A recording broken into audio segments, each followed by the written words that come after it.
meie õhtu esimese ploki viimane esinemine, Liisi Kirch, võiks siis teise nimega öelda naisterahvas, kelle kanda on pandud Eesti rahatarkuse edendamine Rahandusministeeriumis.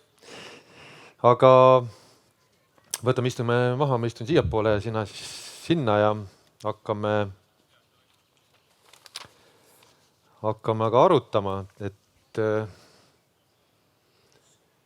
kuidas sa ise üldse investeerimise juurde jõudsid ja natuke räägi sellest teekonnast.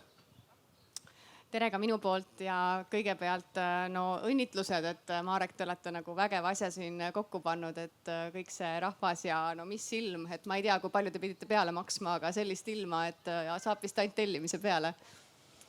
Aga kui ma nüüd enda teekonna juurde nagu tagasi lähen, siis mina alustasin aastal 2010. Sellel ajal nii ametlikult kui mitteametlikult koolis rahast ei räägitud, nii et kõik, mis ma tean ja kõik, mis ma olen õppinud, kõik ongi tulnud nagu jooksu pealt. Ja minu selline huvi nagu tegelikult tekkis sellest, et ma õppisin majandust ja siis õppejõud nagu kogu aeg rääkisid, et sa peaksid ettevõtteid analüüsima, sa peaksid tegema seda, teist ja kolmandat. Ja kõik see oli nagu nii teoreetiline, nii et niipea kui tekkis selline nagu püsivam sissetulek, siis mina otsustasin, et tuleb kohe aktsiaid ostma minna. Nii et kui te nüüd kõik kuulate, eks ju, et kuidas alustama peab, on ju, et tekib raha, investeeri kohe ära ja võta kohe aktsiad. Et tegelikult see ju nii ei käi. Aga sellel hetkel ega ei olnud kedagi, kes oleks ka vastupidist väitnud. Niisiis mina tegin oma sammu ära, sain kohe vastu pükse selles mõttes, et kui need olid Tallinna Kaubamaja aktsiad, kui tuli dividend ära, siis aktsia hind kukkus. Mina läksin paanikasse, müüsin ruttu maha ja et sain sellise korraliku emotsionaalse karusselli osaliseks kohe alguses.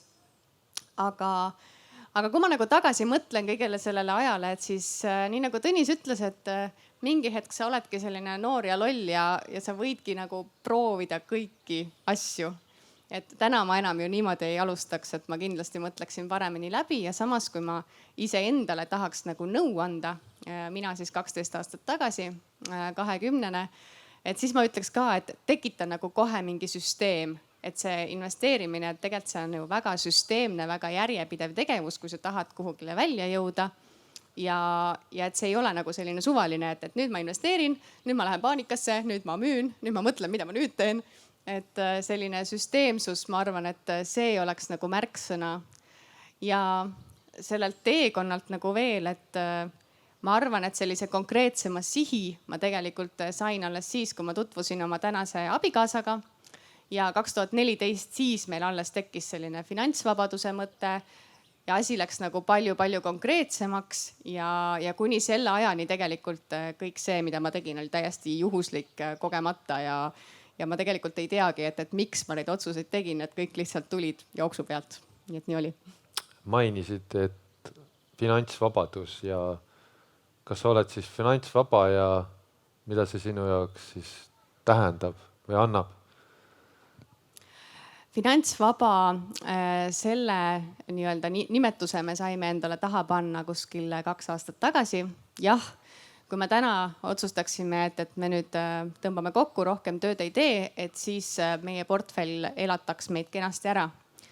Aga me oleme mõlemad leidnud endale tegelikult töö, mis nii minul kui minu abikaasal, mis kõnetab, õpetab juurde, arendab, et me ei ole sellepärast nagu töötamist katki jätnud. Nüüd, kui sa küsid, et mis see finantsvabadus on, siis mulle meeldis Tõnise mõte, et 1 miljon on finantsvaba, on ju. Ei ole. Et mina võin öelda küll, et ongi.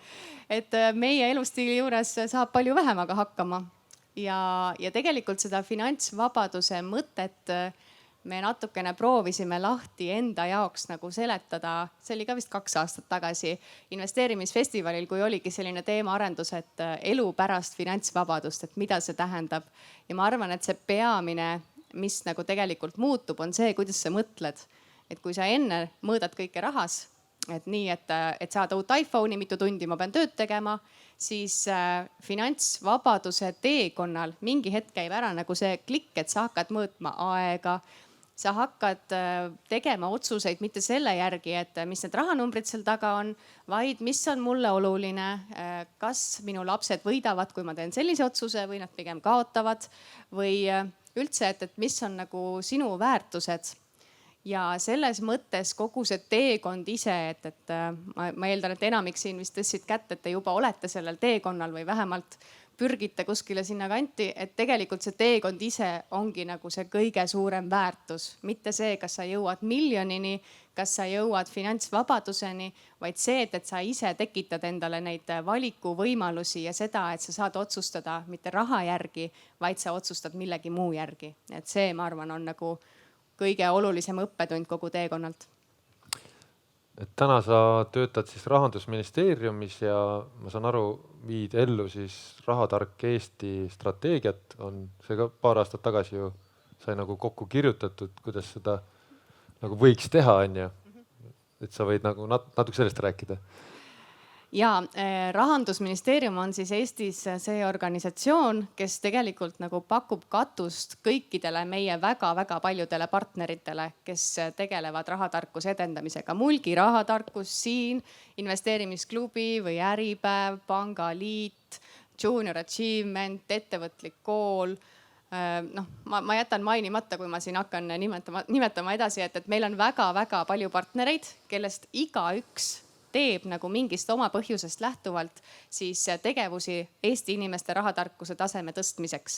Ja mida ministeerium teeb, on see, et me proovime tuua nad kõik ühte ruumi kokku, et ärme teeme nii, et ettevõtlik kool arendab rahatarkust nagu oma koolides, siis tuleb Junior Achievement, kes arendab ka rahatarkust mingis omas võtmes ja siis tuleb veel Edu ja Tegu ettevõtlusõpe, kes teeb jälle sedasama asja, vaid teeme kõik koos.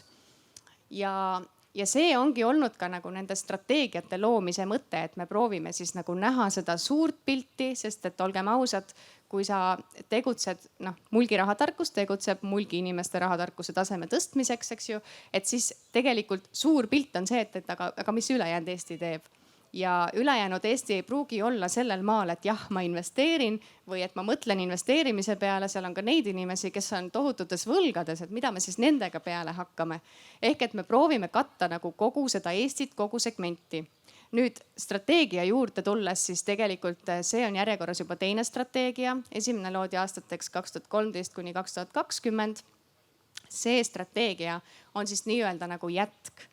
Ja kui me vaatame nagu suures maailmas ringi, siis on väga vähe riike, see on ikka käputäis riike, kellel on rohkem kui üks strateegia. Ja on veel palju ka neid, kellel ei ole ühtegi või kes alles nagu loovad ja kes tulevad meie käest küsima, et aga mida te teete? Mida te teete selleks, et üldse oleks mingi suur pilt? Mida te vaatate? Mis on need mõõdikud? Kes on teie partnerid? Või kuidas see rahatarkus üldse päriselt siis nagu inimesteni jõuab? Nii et selles mõttes kogu maailma mastaabis me oleme tegelikult väga-väga kaugel ja seis ei ole nagu üldse halb. Jama lihtsalt on selles, et kogu maailma rahatarkuse tase ei ole selline, nagu me tahaksime.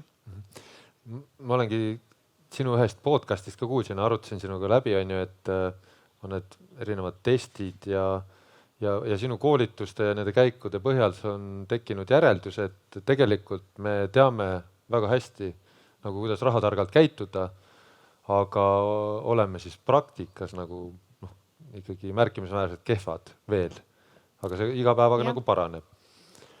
Et millest see tuleneb sinu arust? Ma arvan, et rahatarkuse teemas võib-olla ongi nagu oluline märksõna see, et sellega ei ole nagu süsteemselt tegeletud sadu ja sadu aastaid, vaid see on ikkagi nagu võrdlemisi uus teema ja selline nagu rahatarkus üldisemalt või finantskirjaoskus, see tegelikult tuli üldse pilti peale 2008 kriisi. Et alles siis kõik maailma riigid hakkasid vaatama, et mida me valesti tegime. Et meil on midagi, millele me pole tähelepanu pööranud, me ei ole inimesi sel teemal harinud ja et mida me nüüd siis teeks teisiti. Aga kui me räägime nüüd eestlastest, siis siin on ju valime eestlasi. Ja ma nagu täitsa küsikski, et aga kuidas siis on, et kas te teate, et kõike palgaraha ei tohiks ära kulutada, kes teab? Kätemeri, eks ju. Nii, ja nüüd, kas keegi julgeb kätt tõsta, kes tegelikult ikka seda vahel teeb?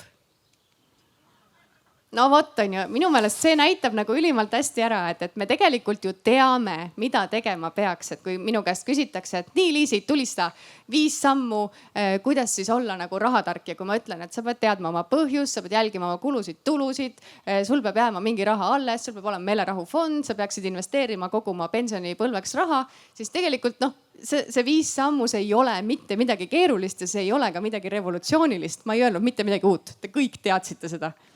Aga nüüd probleem ongi selles, et need teadmised on olemas, me ei kasuta neid. Ja selle juures on veel ka see nüanss, et me ei kasuta neid nagu süsteemselt. Et siin on ka hea näide näiteks ühelt õpetajate koolituselt. Õpetajad on see kontingent, kes, kui sa küsid midagi, et nii, et kuidas on, kas te säästate raha, siis kõik tõstavad käe püsti, ütlevad mina, jaa, muidugi, iga kuu, kogu aeg. Ja siis, kui sa nagu küsid nende käest, et okei, et aga kas kellelgi on siis sääste näiteks rohkem kui 1000 eurot või 2000 eurot, siis on ei. Me kogu aeg säästame, aga meil ei ole seda puhvrit. Ja miks ei ole, on sellepärast, et me säästame sellele samale pangaarvele, mille pealt me maksame piima eest, leiva eest, oma kommunaalarvete eest. Ja seal ongi probleem, et me ei tee neid asju süsteemselt. Ja miks me süsteemselt ei tee? Kui minu põlvkond juba ei kuulnud koolis rahatarkusest mitte midagi ja kõik, mida ma tean, on tulnud ikkagi ise õppides, siis need, kes on minust vanemad, noh, sorry, aga teil ei olnud lootustki. Nii et tegelikult see on okei, et me ei tea, aga mida me ise enda heaks nagu ära saame teha, ongi nüüd see koht, et te olete tulnud siia, te tahate õppida, te tahate targemaks saada ja tegelikult ka neid võimalusi, kuidas ennast harima hakata, neid võimalusi on ju järjest ja järjest enam. Et minu teekonna alguses oli Äripäev, kus siis kõige tagumisel leheküljel sa said nagu jälgida, et kuidas siis Tallinna Kaubamaja aktsiahind liikus ja ega rohkem ei olnudki. Siis ei olnud Jaak Roosaare raamatut või Kristi Saare blogi, siis ei olnud mitte midagi, isegi Finantsvabaduse gruppi ei olnud. Nii et tuli ise pusima hakata. Aga praegu tegelikult ei ole mitte ühtegi põhjust, et kui sa tahaksid teada ja kui sa tahaksid olla parem, kui sa tahaksid olla rahatargem, mis on ju tegelikult kõigil meil on raha, kõik me opereerime sellega, kõik tahame targad ka olla. Nii et miks peaks keegi ütlema, et ta seda ei taha, siis tegelikult võimalusi on meeletult palju. Ja nüüd ongi see koht, et need teadmised, mis meil on, kas me neid siis kasutame ja kas me neile ka mingit täiendust otsime. Et see on nagu igaühe peeglisse vaadata ja siinjuures on võib-olla ka hästi oluline nagu välja tuua, et seda ei saa teha sellepärast, et Liisi tuleb siia suisleppa ja ütleb lava peal, et me nüüd peame kõik nagu kuidagi liigutama hakkama. Et see ei ole ju see põhjus, miks te seda teete, et Liisi tuleb ja ütleb. Vaid see põhjus, see miks sina peaksid liigutama ja miks sina peaksid oma rahatarkuse teekonnal nagu tegema järgmise sammu, see peab sinu enda seest tulema. Ja kui sul seda põhjust ei ole, siis juhtub see, et tuleb vihmane ilm, tuleb külm tuul ja noh, tšau paka rahatarkus, et ma lähen hoopis spaasse või kuskile palmi alla puhkama ja rohkem selle teemaga ei tegele. Et ma arvan, et siin ongi nagu oluline tähele panna, et eestlased tegelikult, et me teame, uuringud kinnitavad seda ja nüüd on see võimalus, et kuidas sa siis neid teadmisi rakendama hakkad ja ka see teadvustamine, et miks sa seda siis teed, et see miks on nagu kindlasti kõikidel see esimene samm alati. Nii, sa nüüd miksi me leidsime, et miks võiks alustada, igaüks võiks selle peale mõelda, kes ei ole alustanud ja kes on teel. Aga sinu jutust tuleb hästi välja see süsteemsus. Ja ma ise süsteemsuse all pean mingite kindlate tegevuste mingis ajas toimetamist, et minu jaoks on need igapäevased sammud siis või iganädalased või iga kuu või aasta, et ma olen niimoodi siis aasta teinud igasse päeva tükkideks, et iga päev ma proovin siis ennast harida, nagu Tõnis ütles, et on vaja 60 000 tundi saada, siis ma proovin 30–60 minutit lugeda või siis kuulata mingit haridust, podcasti ja siis vähemalt peab olema ka näiteks treening või liikumine.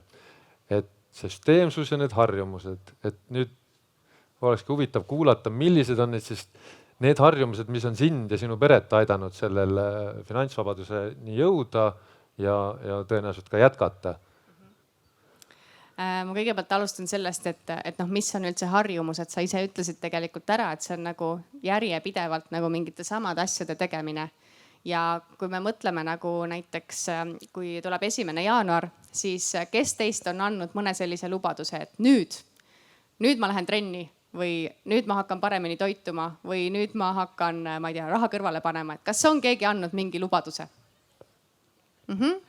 mina ka olen igasuguseid lubadusi andnud. Aastaid ma mõtlesin, et miks ei tööta, et ma ju andsin lubaduse, miks nüüd nagu mitte midagi ei muutu. Ja mis ma tegemata jätsin, oli see, et ma ei teinud nagu väikeseid samme selle eesmärgi suunas. Ja jaapanlastel on selline filosoofia, mille nimi on Kaizen. Ja Kaizen filosoofia ütlebki, et sa pead olema nagu iga päev 1% parem. Mitte nii, et ma teen ühe investeeringu ja olen homme miljonär, see on üsna nagu raske saavutada, vaid sa teed nagu väikeste sammude haaval, hästi pisikeste muutuste haaval. Ja teinekord need väikesed muutused ongi nii pisikesed, et see oleks lihtsalt narr neid tegemata jätta. See on samamoodi, et kui sa tahad hakata trenni tegema, siis see 1%, mis sa tegelikult nagu ära tegema pead, on see, et sa mõtled läbi, kui kaua ma jooksen, millise ringi ma jooksen, ma panen valmis tossud, pluusi, püksid, mis iganes sul vaja valmis panna on. Ja siis, kui sa järgmisel hommikul ärkad ja mõtled, nüüd on see koht, siis sa oled tegelikult nii palju nagu ette ära juba planeerinud. Ta oleks nagu nõme, et mis mõttes ma ei lähe. Sa oled juba nii palju nagu pingutanud, on ju. Ja siis niimoodi tegelikult sa hakkad seda harjumust looma. Ja nüüd see teine pool, mis harjumuse juures on see, et sa pead nagu järjepidevalt kogu aeg nagu teed seda sama asja. Et sa võtad ette selle 1%, mille sa teed paremini ja siis järgmine päev kogu aeg kordad seda. Ja teinekord see 1%, et see ei olegi nii, et ma iga päev võtan muudkui uue protsendi ja siis nagu kogu aeg on selline tamp taga, vaid ma võtan selle ühe väikse muutuse ja teen seda järjepidevalt kuu aega, 2 kuud ja siis võtan järgmise. Ehk et sel teekonnal ei tohiks nagu tormata, sest kui ma torman, siis juhtub see, et ma jätan asja katki, see on liiga raske, see on liiga keeruline. Palju lihtsam on teha nii nagu teised, kes ei tee midagi. Juhul kui see nii on ju. Nüüd, mis on olnud siis need nagu meie pere sellised nagu harjumused, et ma arvan, et üks selline esimesi asju, mis ma hakkasin tegema, see oli tegelikult ühe ülikooli õppejõu soovitus, oli see, et mida vähem raha sul on, seda rohkem peaksid sa jälgima, kus see raha tuleb ja kus see raha välja läheb.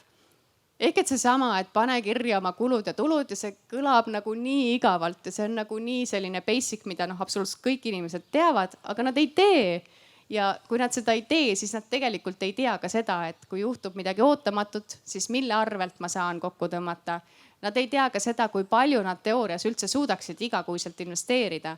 Nad ei saa sellest raha liikumisest aru ja see, kui me nagu oma peas proovime arvestust pidada, siis tegelikult see on valeinfo. Me valetame ennast endale ilusamaks, et see lihtsalt nii on. Et kui ma oma trennikavasid nagu näiteks ka ei jälgi, siis ma ka arvan, et ma jooksen iga kuu 300 kilomeetrit. Tegelikult see ei ole nii, et ma jooksen palju vähem. Aga ma ise nagu tahaks mõelda, et ma olen hästi tubli, on ju. Nüüd seesama kulude-tulude kirjapanemine, sellest üksi ei piisa. Ja selline nagu teine harjumus on see, et sa päriselt vaatad otsa, mis sa kirja paned. Ma aastaid tagasi tegin Ida-Tallinna Keskhaigla perekoolis rasedatele naistele rahaasjadest ühte loengut. Ja seal, kui sa küsisid, et kas keegi päriselt paneb kirja, siis enamik, 80% ütlesid käe, muidugi ma panen kõik kirja. Mõni isegi tuli ja näitas mulle pärast, et vaata, mul on vihik ja nad olid käsitsi nagu pannud kõik asjad kirja ja mõni oli seal pannud tõesti nii, et leib 0,89, piim 0,57 on ju. Et nad olid ka nii detailseks läinud. Ja siis ma küsisin, et mida te teete siis nende vihikutega? Midagi. Ma lihtsalt kirjutan üles. Lihtsalt raamatupidamine, punkt. Sellega asi piirdub. Ja siis nad mõtlevad, aga miks midagi ei muutu? Miks ei muutu? Ongi see, et sa pead ju analüüsima ka ja sa pead mingisuguseid otsuseid tegema, et ma nüüd teen midagi teisiti. Ehk et mida meie teeme, on see, et me siiamaani iga jumala kuu vaatame otsa ja siis mõtleme, mida me peaks tegema teisiti. Meil ei ole rahaga mingit erilist probleemi ja kui Tõnis siin enne rääkis, et mitme protsendi hulka me siin võime kuuluda, siis ma ei peaks seda tegema, aga see on nagu niivõrd hästi annab mulle pildi ette, et mis seis on. Ja kui midagi juhtub, siis mul on nagu väga kindlalt teada, et et vot sealt tuleb mingi raha või sealt läheb mingi raha. Et selles mõttes see on nagu A ja O ja kui sa seda ei tee, siis sa lihtsalt nagu riskid sellega, et sa tegelikult ei realiseeri ka oma potentsiaali. Ehk et 2 harjumust. Siis 3. asi, mis meil on ka nagu hästi harjumuseks saanud, on see, et mina ei tee üksi ja minu mees ka ei tee üksi, vaid me teeme seda kõike koos. Et me olemegi kogu selles asjas nagu koos ja see selles mõttes aitab, et noh, kui emmal-kummal peaks nagu tekkima mingi mõte, et enam ei viitsi, siis me saame üksteist ergutada. Pluss, et see on ka natuke selline sotsiaalne vastutus.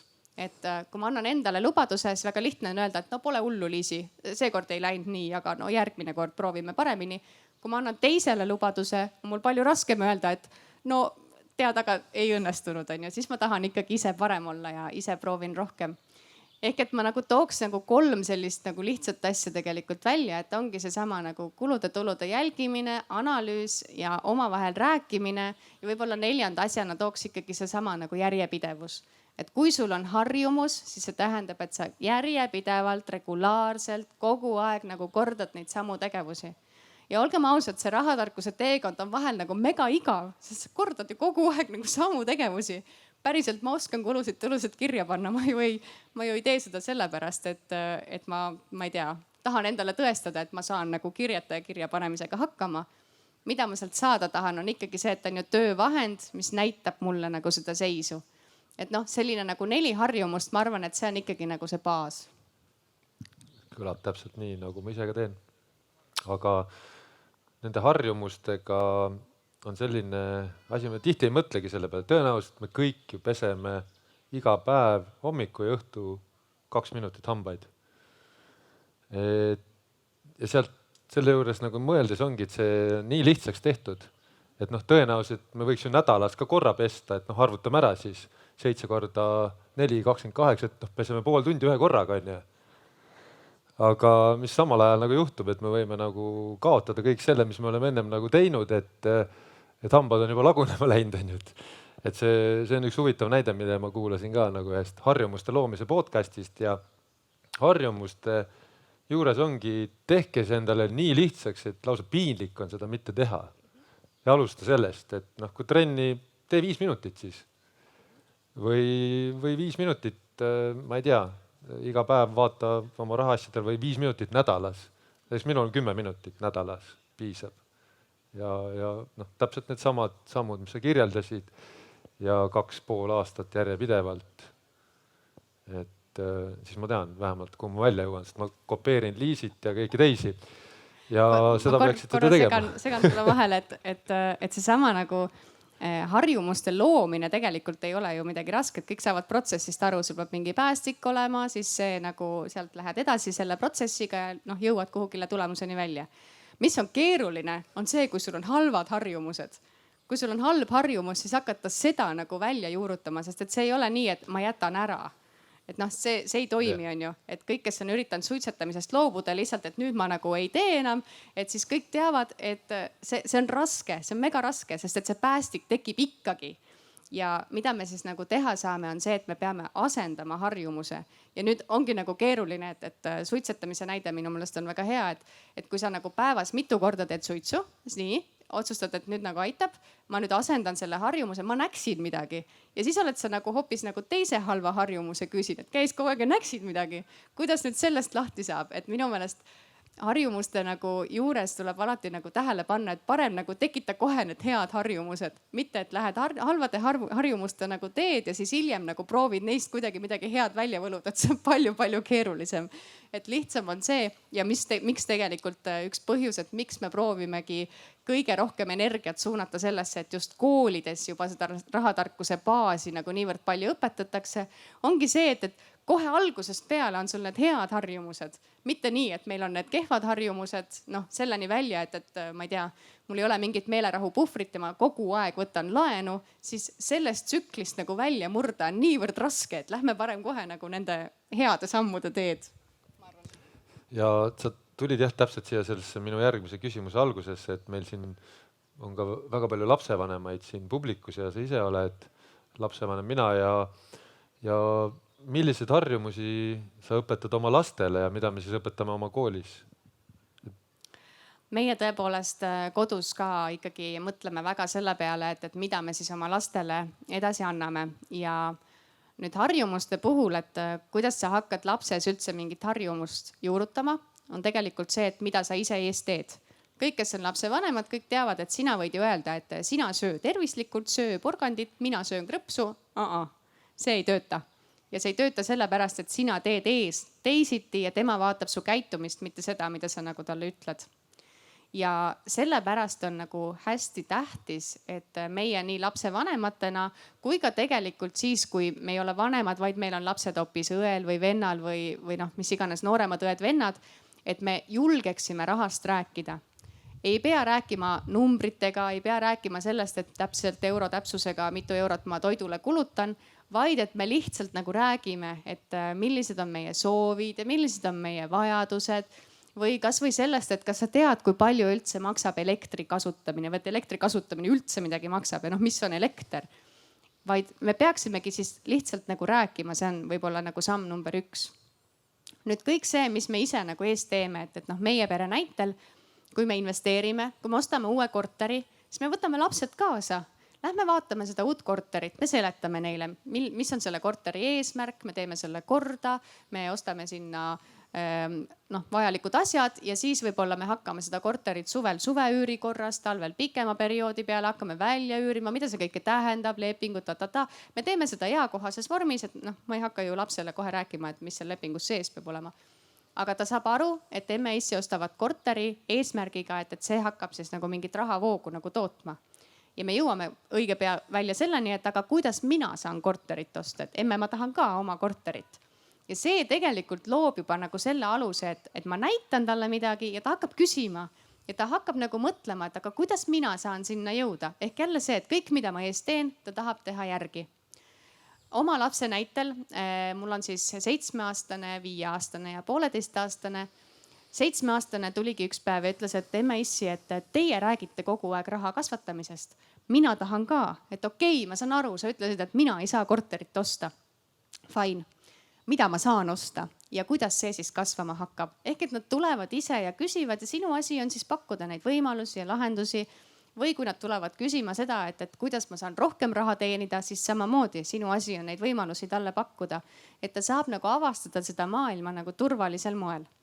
Nüüd, mis ma olen nagu veel näinud ja minu meelest koolilastega tekibki see, et nad hakkavad teistega suhtlema, nad võrdlevad ennast oma klassikaaslastega ja nad tulevad siis vahepeal ja küsivad, miks nad nii teevad. Ja meil täpselt selline lugu oli, et umbes veebruarikuus minu 7-aastane laps, tollel hetkel 6-aastane laps tuleb koju, ütleb, et emme, tead, ma olen nii väsinud ja kas sa palun tuleksid nüüd minu kooli ja annaksid minu klassile ühe rahatarkuse tunni. Okei, nii, et räägi palun natukene lahti, et mis nüüd juhtus? No, et ei juhtunudki midagi, et see on kogu aeg nii olnud, et lihtsalt minu klassikaaslased käivad kogu aeg seal puhvetis ja mina saan aru, mul ei ole vaja sinna puhvetisse minna. Mul on lõunasöök, mul on lisatoidukord, mul on vahel mingi snäkk kaasas. Mul ei ole sealt mitte midagi vaja. Seal isegi ei ole midagi, mida ma tahaksin. Aga kuna kõik teised lähevad, siis mina tahan olla teiste moodi. Ma lähen nendega selle pärast kaasa. See on minu meelest, see on nii inimlik ja tegelikult meie ju täiskasvanud inimestena me teeme seda sama asja. Nii, ja tema probleem oli siis, et mina seletaksin tema klassikaaslastele, et kuidas siis on mõistlik oma raha kasutada. Ja ta jõudis oma jutuga edasi, et emme, kui sa oled selle tunni ära teinud, kas sa palun saaksid kokku kutsuda kõik lapsevanemad, kõik minu klassi laste vanemad ja rääkida neile, et nad ei annaks nii palju raha neile. Kuidas teha nii, et neil oleks vähem raha, et nad oleksid sunnitud mõtlema, kuidas nad seda targalt kasutavad. No, see on jällegi nagu niivõrd inimlik, niivõrd arusaadav ja kui 6-aastane laps sulle seda räägib, siis ma saan aru, et miks ma pingutan, miks ma käin ministeeriumis tööl, miks ma proovin kõiki neid partnereid ühe laua taha saada, et me jõuaksime päriselt igasse kooli, iga lapseni, et see baas, mille pealt nad siis nagu koolist välja tulevad, et see baas oleks ühtlasem, et ei oleks seda küsimust, et mis on mõistlik raha kasutamine. Et minu meelest see on nagu niivõrd ilmekas näide, kuidas lapsed tegelikult mõtlevad, kuidas ja kust nad leiavad nagu neid selliseid küsimärke. Ja nüüd, kui mina üksi õpetan kodus oma lapsele rahatarkust, siis tema tunneb ennast tegelikult välja tõugatuna, sest teised ei tee niimoodi. Ja see on nagu nii oluline põhjus, miks me peame õpetama seda koolides ja kodudes ja siit täiesti üleskutse. Palun, minge küsige oma koolist, mida te teete rahatarkuse suunal. Kui kool ütleb, et ma ei tea või ma ei oska või et mida üldse teha saaks, jumala eest, tulge ja küsige minu käest, ma võin edasi sellest rääkida. aga päriselt minge küsige koolist, mida nad teevad ja kui nad ütlevad, et aga see ei ole kohustuslik õppeprogrammi osa, siis on küll, alates 2011 seda tuleb õpetada. lihtsalt siiani see ei ole võib-olla olnud nii süsteemne, et oleks olnud algklassist gümnaasiumini või ülikoolini välja ja mida meie siis igapäevaselt, nii mina kui minu partnerid, minu töökaaslased, kõik, kellega koos me seda veame, mida me proovimegi teha, on see, et siis kõikides koolides oleks see tase nagu ühtlasem, et me räägiksime süsteemselt, järjepidevalt neid samu baastõdesid, et nad vähemalt tuleksid koolist välja ja teaksid ise sedasama, et kuidas ma panen raha kõrvale, kuidas ma hakkan seda kasvatama ja kuidas ma võtan laenu. jah, väga põnev, ma käisin kolmapäeval, kutsuti mind Tõrva gümnaasiumisse inspiratsioonipäeval rahatarkusest rääkima ja seal oli 7. klassi noored ja ma mõtlesin, kuidas neile, mul oli väga vähe aega, 40-45 minutit, et sa ei jõua sellega midagi teha. Aga ma mõtlesin, see peab olema mingi mänguline, mis jääb neile eluks võib-olla sisse. Ja siis ma mõtlesin sellise asja välja, et tee plaan, kui sa lähed Tõrvast Tartu või Tallinna õppima, millised kulud sind ees ootavad. Ma panin mingi nagu tulude poole ja kulude poole neil ette. Seal olid vanemate raha, kas ise teeninud, käin kooli kõrvalt midagi või ja see oli nagu nii põnev, et ma küsisin ka, kas midagi sellist teil on varem tehtud, sealt tüdrukud, kes särasid ja tegid nagu eelarve, mida täiskasvanudki ei tee võib-olla ära, et siis ütlesid, me võtame need lehed koju kaasa, me tahame vanematega nendest asjadest rääkida, et see oli nagu päris huvitav ja tõenäoliselt neil on midagi seal olnud, aga mitte sellisel kujul, et sul, ma lähen nüüd Tallinna õppima, et tee plaan, et ma tegin ise kodus, mängisin läbi, et kui mina läheks täna ülikooli, vaatasin, mis on õppemaksud, mis on ühikakohad, mis korterid, kellega koos elaks, et selline mäng oli nende jaoks. Ja ma arvan, et kui selliseid asju nagu järjest rohkem ja siit tõesti nagu Liisi üleskutse oli, küsige oma koolis, et kas sellistest asjadest nagu räägitakse, et seda saab pikkida erinevatesse tundidesse, et ka füüsikasse või keemiasse, kuhu iganes. Kehalisse kasvatusse, et kas sul on vaja spordiklubi kuukaarti või tegelikult on sul vaja tosse ja hakkad aga jooksmas käima või noh. Väga põnev, Liisi, aga nüüd on aeg küsida teistelt ka, sest me oleme omavahel teatud küsimusi küsinud, võib-olla keegi tahab midagi muud. Jah, seal on käsi püsti. Jah, mul on kõikidele esinejatele küsimusi. Mitu kuud valmistasin neid ette. Väga hea. Alustuseks väga meeldivalt olen üllatunud sellest, et selliste oluliste projektide eestvedaja on teadlik sellest, mis asi on Kaizen. Et suurem osa inimesi ei tea üldse, mis asi see on. Küsimus, võib-olla natukene keeruline sellele vastata, et kui nüüd lapsed koolis saavad neid teadmisi, nad lähevad nende teadmistega koju, siis mis on nagu näha, kuidas on näha, et kas pigem siis ütleme kodused reeglid, uskumused hakkavad vastu töötama nendele uutele teadmistele või siis lapsed siis nakatavad oma vanemaid ka nende uute asjadega? Väga hea küsimus. Me tegelikult tegime lausa ühe uuringu, see oli 2020 aastal ja me küsisime koolidelt, õpetajatelt, koolijuhtidelt, õpilastelt, nende vanematelt, huvijuhtidelt. Me küsisime nende käest, et kuidas nad rahatarkust õpetavad, mida nad vajaksid, millega me saame neid toetada. Ja sealt koorus välja, et kõige efektiivsem ja see on tegelikult kõlab nagu väga loogiliselt, on see, kui kool ja kodu käivad nagu sama jalga. Kui mina räägin kodus, koolis räägitakse sama juttu, siis järelikult on see õige, on ju. Kui emme räägib, et 2 + 2 on 4 ja koolis mateõpetaja ütleb sama, siis ju siis nii ikka on. Ja nüüd see küsimus, et kui me koolis räägime, siis sõltub hästi palju nüüd sellest, et mida seal kodus nagu tehakse. Kui me nüüd kujutame ette, et kodus on selline olukord nagu meil näiteks on, et me räägime rahast, me proovime nagu just jõuda nagu nende levelitega nagu edasi, et lapsed saavad investeerimisest näiteks ka aru ja koolis räägitakse ka, siis see on ju suurepärane, kõik saavad aru, väga lihtne. Aga kui kodus nii ei tehta, siis minu õpetaja kogemus, ma olen aasta jagu olnud siis 32. keskkoolis õpetaja, mulle anti aine nimetus ja ise pidin sisu välja mõtlema. Siis sealt minu kogemus näitab seda, et on peresid, kes ütlevad, et miks sa küsid nii. Mina ei ütle sulle ühtegi numbrit ja et mine ära. et on neid peresid ka, kus vanemad ei toeta seda ja kus nad nagu teevad maha kõik, mille sa oled nagu koolis rääkinud.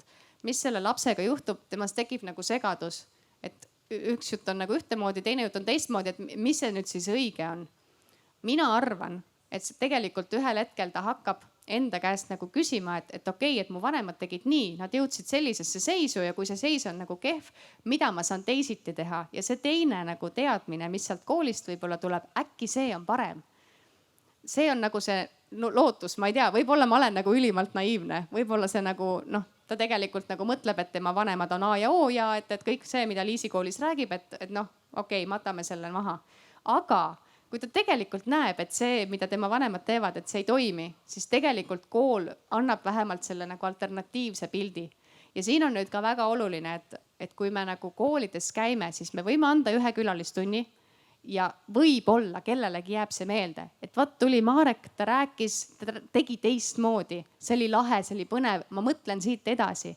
ja kui ma olen selles samas situatsioonis, lähen Tõrvast Tallinnasse, siis oota, kunagi oli keegi. aga kui meil ei ole seda nagu süsteemset õpet, et me nagu algklassidest gümnaasiumini välja iga aasta nagu räägime eelarvest, iga aasta räägime midagi säästmisest, me räägime soovidest ja vajadustest, investeerimisest, siis tegelikult tõde on see, et kindlasti on nagu väga suur kontingent, kes nad ei teegi mitte midagi. ja sellepärast see koolihariduse koht on nii oluline just, et nagu ühtlustada seda taset, et kui peredes veel ei räägita või tehakse nagu asju valesti, ma ei taha öelda valesti, kui tehakse asju nii, et need ei vii heade tulemusteni, et siis see kool nagu annab selle alternatiivi, et vaata, teisiti on ka võimalik. see teekond on megapikk, kõik see nagu rahatarkuse teekond, näeme neid uuringuid. Rahandusministeerium korraldab iga 4 aasta järelt elanikkonna siis küsitlust, kus me täiskasvanud elanike rahatarkust nagu hindame. ja tegelikult, mida me näeme, see on nii aeglane protsess, et ma jäängi vanaks, kui ma seda kõike teen ja see ongi normaalne. aga et sellele muutusele nagu kuidagigi kaasa aidata, siis sellepärast ma olengi siin, et anda neid üleskutseid. küsige koolist või ma ei tea, pakkuge ennast kasvõi külalistundi andma. kellelegi äkki jääb midagi meelde. võib-olla ma olen naiivne, aga kui me seda ei tee, siis kus me siis nagu jõuame? väga hea. Kas tahab keegi veel Liisile? ja mul on üks küsimus siin. Liisilt küsimus Liisile. Sooviks küsida, et mis sa arvad, oleks selline roosa unelm, kuidas me võiks seda rahatarkust koolis õpetada? Et ma saan aru, et seda võiks iga aasta teha, aga oleks erinev tund või kuidas sa näed seda, kuhu poole sa nagu püüdled mõnes mõttes? Ka väga hea küsimus ja praegu me tegelikult, ma võin sellest nagu tunde rääkida, et ma proovin hästi lühidalt teha. Et tegelikult me praegu mõtleme nii, et kool jaguneb nagu 4 kooliastmeks ja kui esimeses kooliastmes on nagu selline eraldi tund, sest seal on klassiõpetaja saabki teha eraldi tunni ja ta võib seda teha nii, et matemaatikas jõudsime ette, nüüd teeme matemaatikatunni, nüüd teeme käelist tegevust, nüüd teeme eesti keelt. Väga lihtne. 4.–6. klass veel saab ka mingi eraldi tunni, siis sealt edasi on vaja lõimida. On vaja nagu hästi palju siduda nagu kõikide nende valdkondadega ja see roosa unistus selle koha peal on täpselt see, et matemaatikaõpetaja või matemaatikaõpiku kirjutaja paneks need ülesanded juba sinna sisse, et need asjad on nagu kõik omavahel loogilises seoses. Me ei taha ju tegelikult koolis õpetada, et näe, vaata, siin on matemaatika on eraldiseisev asi, kui see nüüd tund läbi saab, et siis sa võid selle kõik ära unustada. Vastupidi, et me tegelikult tahame ju siduda selle päriseluga ja kui ma vaatan kogu seda hariduspilti, siis tegelikult kogu hariduspilt nagu liigub sinnapoole, et me nagu seome neid asju nagu omavahel, et me ei õpeta nagu mitte ainete põhiselt, vaid me õpetame nagu pädevuste põhiselt, et need õpilased siis, et nad oleksidki ettevõtlikud, nad oleksid digiteadlikud, nad oleksid rahatargad, nad oleksid nagu, neil oleks mingid väärtused, nad saaksid maailma toimimisest aru ja nii edasi, nii edasi. Ehk et kõik see, mida nad koolis õpivad, kõik see peaks nagu lõpuks kokku andma siukse toreda nagu sümbioosi, et nad siis saavad nagu kõigest sellest maailmast aru. Ja rahatarkusega on samamoodi, et see võikski tegelikult ühel hetkel olla nagu siis nende kõikide erinevate ainete osa. Ja siis see ühtlasi annab väga hea võimaluse, kuidas nagu praktikas sa seda rahatarkust kasutad, mitte et ma eraldiseisvalt õpin mingit, ma ei tea, laenuintressi arvutust on ju, vaid kuidas ma nagu päris elus nagu seda siis kasutan.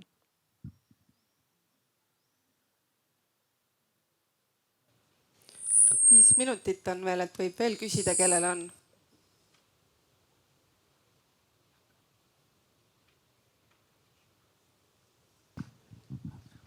Tuleb veel sealt. jah, tuleb veel. Mismoodi see asi kõik seal ministeeriumis alguse sai, et kas te ise nagu läksite sinna nende jutule, et kuulge, et mul sellised mõtted, et paneme asja käima, või pigem siis oli ministeeriumi poolt mingisugune algatus ja siis nad leidsid sind üles nii-öelda või otsisid kedagi? Ministeeriumi poolt tegelikult Eestis hakkas kogu seda asja ajama Leonore Riitsalu, kes on doktorikraadiga siis rahatarkuse, sihukese käitumusliku rahatarkuse uurija. Leonore Riitsalu tollel hetkel töötas Finantsinspektsioonis, nii et Finantsinspektsioon oli esimene, kes seda nii-öelda nagu asja üldse vedama hakkas ja sealt edasi, võin aastaga natuke eksida, 2012-2011 kusagil sealkandis võttis nagu Rahandusministeerium üle. Nii et mina jõudsin sinna tegelikult 2019 ja see oli selline nagu tore kutse, kusjuures see on tore lugu, et lugesin mina siis raamatut sellest, kuidas me peaksime nagu enda jaoks siis läbi mõtlema, et mida me siis oma elult soovime nii ja naa. Ja hommikuti enne, kui sa voodist välja tuled, siis sa mõtled nagu läbi, et mis on nagu see sinu sihuke vau asi, mida sa tahaks nagu ära teha. Ja mina mõtlesin, et see vau asi võiks olla nii, et kõik Eesti lapsed saavad rahatarkust. Ja ma mõtlesin, ma olin puhkusel ja sihuke tore raamat, mida ma lugesin. Ja ma mõtlesin 5 hommikut järjest selle peale, et vaata, kui lahe oleks, kui kõik Eesti lapsed õpiksid rahatarkust, et kui palju me jõuaksime sellega edasi, kui paljud elud oleksid palju õnnelikumad ja rõõmsamad. Ja siis saan ma kõne Rahandusministeeriumist, kus tollel hetkel Anu Olvik, kes siis istus rahatarkuse koordinaatori tooli peal, helistab mulle, ütleb: Liisi, ma tahaks ameti maha panna. Mul on 3 last ja ma tahan Põlvasse minna ja üldse mul on muud asjad, et see teema on mulle nii oluline, et ma ei saa seda lihtsalt niisama jätta. Tule sina ja hakka vedama. Ma ütlesin talle, et oot, mis asja, kus sa nüüd siis niimoodi. Mõtlesin selle üle natukene ja siis, kui tuli töökuulutus, mul oli vist 10 minutiga oli motivatsioonikiri ja kõik oli valmis ja siin ma olen. Et eks ta niimoodi läks ja ma pean ütlema, et süües kasvab isu. Et kui ma alguses läksin nagu hästi konkreetse sihiga, et nüüd on vaja rahatarkust saada kooli, siis nüüd ma nagu näen seda probleemistikku või kogu seda maastikku nagu palju laiemana ja ma tahaks nagu palju rohkem ära teha. Mul on vahepeal lihtsalt nagu tunne, et võib-olla ei jaksa nagu natuke ei jõua järgi, aga eks ma töötan selle osa kallal ka, et mul on hästi hea meel, et seesama, et see üritus siin või kõik need partnerid Eestis, kes nagu teevad, et tegelikult me ei ole nagu üldse üksi. Ja nii palju on inimesi, kes on sellest teemast huvitatud, kes ise tahavad ja tulevad küsima, et mida mina saan ära teha. Et selles mõttes see on jube lahe amet ja see on hästi palju mulle õpetanud. Aitäh teile kõigile praegu ja küsijatele, väga head küsimused. Nüüd tuleb vähe pikem paus ja siis kell 7. Kell 7 tuleb meil teine plokk ja alustab Roman Kerman ja räägime siis juba krüptomaailmast ja on siit ennem ka korra läbi käinud mõtteid.